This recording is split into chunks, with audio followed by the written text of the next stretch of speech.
This is Hannibal from the Hannibal TV.com, and I am live.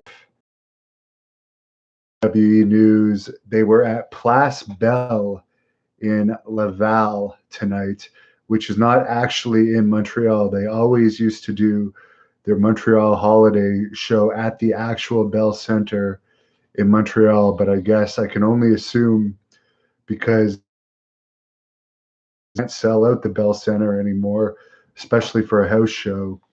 That's why they went to Laval instead, which is a smaller town outside of Montreal. The arena seats about 10,000, and according to reports, it was about half full. WWE also was in Toronto last night, where they went to a 7,000 seat arena. They didn't go to the main arena in Toronto, where they had the SummerSlam this year. Apparently, there's been talk, lots of rumors circulating that because Access TV kind of dumped New Japan Pro Wrestling, could New Japan possibly work with AEW? But I guess AEW, according to Dave Meltzer in the Wrestling Observer newsletter, is actually in competition with New Japan, since New Japan is going to be running events in the United States on a more regular basis, supposedly up to 30 events in the US this year. So it would be a conflict for them to work with them. It's unknown that they don't seem to be doing much with Ring of Honor anymore, but as far as I know, there's still something with New Japan and Ring of Honor. But obviously, with them being booted off Access TV, which the parent company of Impact owns, there's obviously nothing going to happen with New Japan on Access TV. It's been all over the news about this Lars Sullivan porn video that came out, where I guess it was already out. He was doing some gay porn work before he got into WWE. There were a bunch of people mad at me for reporting that yesterday, saying stuff like, well, maybe he really needed the money. Well, I've really needed money at various times in my life, and I've never done porn. I'm sure most of the people watching here could say the same thing. And that's not to say I wouldn't have done heterosexual porn at one point had someone made that offer to me. I got nothing wrong with that. The whole thing with Lars Sullivan was he had made anti-gay comments. So to make anti-gay comments and to have been performing in homosexual acts in porn videos, that's what was funny about it. He was actually supposedly fined $100,000 by WWE for his comments about, I guess he made some racist comments too. So that's what was funny about it. And no, I don't feel bad for the guy. He didn't pay much dues before he was signed. And in my opinion, he's not that talented. He did no-show TV tapings for allegedly having a panic attack, which shows you right there, like you can't cut it as a wrestler if you're going to have panic attacks. But obviously, one of the contributing factors to that panic attack could have been that he knew that he had this stuff in the closet, and he was afraid it would come out if he got a push. But somebody discovered it, and now it's out there. So it came out yesterday, which was Saturday. I guess we are Monday now. I guess it was the weekend and it's the holidays, so there's no word on how WWE is going to react to this. Of course, they had Darren Young on their roster. A lot of people say Sami Zayn is gay, although I don't think he's public about it if he is.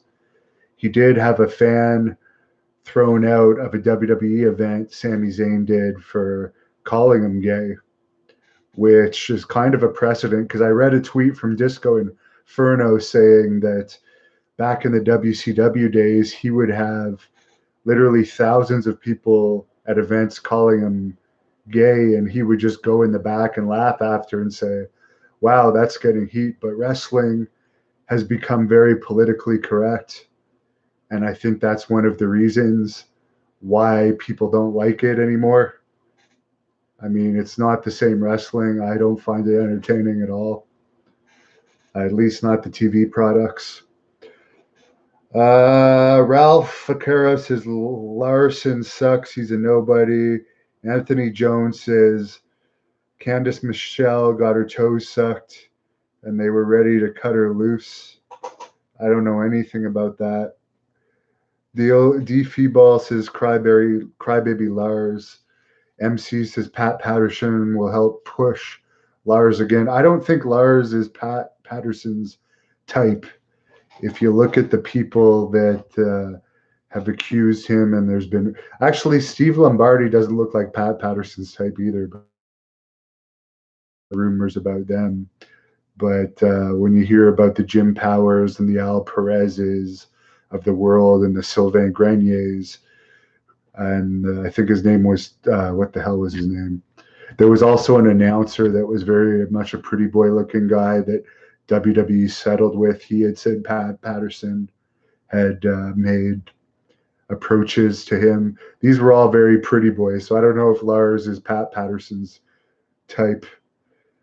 Rupung 412 says he's too hairy for Pat Patterson. Michigan Dipper says, I don't care for the product these days. I love the old school days. So do I. It's nothing like it was. I actually like MMA better. And in MMA news, in Japan yesterday, they did have Fedor Emelianenko defeat Rampage Jackson via a decisive knockout. And even though Emelianenko is 43, I guess there was an issue after the fight. His translator had mistranslated and said Fedor was retiring. He is not retiring. Fedor has made that clear since. That was just lost in translation. Fedor is still going to be fighting. John Clark says nobody has a natural charisma anymore. Cowboy Nation says, I guess this is related to Lars Sullivan. Can they really get past this and take him serious again? Well, I would say, like some people have suggested, give him like the Adrian Adonis type gimmick. That would actually get over. And like this, it'll be interesting. You know what would be funny if on this WWE backstage show, which I guess they have a new episode on Tuesday, which, by the way, it had a bigger rating last week without CM Punk than it did the last time CM Punk was on. So that shows you CM Punk's rating power these days. But wouldn't it be interesting if on the WWE backstage show they actually covered this, but they don't cover the real backstage gossipy stuff, like the whole thing that recently happened with Corey Graves and Mauro Ranallo? They never covered that on their backstage show. I mean, a real backstage show would be interesting. If you wanted to do a real WWE backstage show, Fox, you should hire me to do a shoot interview segment on the backstage show. That'll get more ratings than CM Punk for sure. He's not getting any ratings. The show's doing better without him. Princess Cami says, happy Monday morning, everyone. Hood King says, Fedor should retire, go out on top. Don't go out like Frank Shamrock did. I think he's got 2 more fights left in his contract. It was supposed to be like a 3-fight retirement tour type of thing. And he said he wasn't even opposed to fighting more after that in previous interviews. But I definitely think he's going to fight at least once more. Cobra Island says he doesn't like the PG crap. Well, is it really PG, this whole thing they're doing with Lashley and I forget the guy's name, Rusev and Lana? Is that really a PG angle? They do some stuff that isn't PG. I just think the show is terrible. They have people like Stephanie McMahon writing it. From what I understand, she's one of the people in charge of creative for WWE. I don't know if she's in her late 40s or 50s now, but how is she going to know what an entertaining product is for men? Women like different things than men, in my opinion. Warden Gordon says straight edge means CM Punk will always defend a man's right to drink semen from another man's wiener, but be against drinking beer. That's somebody's comment. Warden Gordon's comment. The rioter, I expected better from Cody. So did I. I have been highly disappointed with the AEW stuff, and I'm actually completely turned off of it. I just think it's horrible and a joke of a product. Can come up with better stuff, you would think, as far as the WWE programming. Yeah, but and follow the news. The backstage news is interesting. This whole twist with Lars Sullivan being an actual gay porn star who was making anti-gay remarks, that's highly entertaining. That's actually the most entertaining thing I heard all week. Oh, by the way, I am going to be doing a Great North Wrestling podcast audio interview with Billy Jack Haynes tomorrow. So if anyone has any questions for that, put it in the comments, and we're going to be doing a new part 2 shoot interview with him when he comes to WrestleCon for the Hannibal TV, along with Rip Oliver, April 2nd and 3rd. I think it's at George Steinbrenner Stadium in Tampa, Florida. Someone says, I never took Lars Sullivan seriously as a monster because I thought he looked like a giant midget. I never actually saw him wrestle ever. Never saw him wrestle. MC says, I agree that the Young Bucks should not be booking or doing storylines. Jim Ross has said it himself, and I think AEW has proven this true.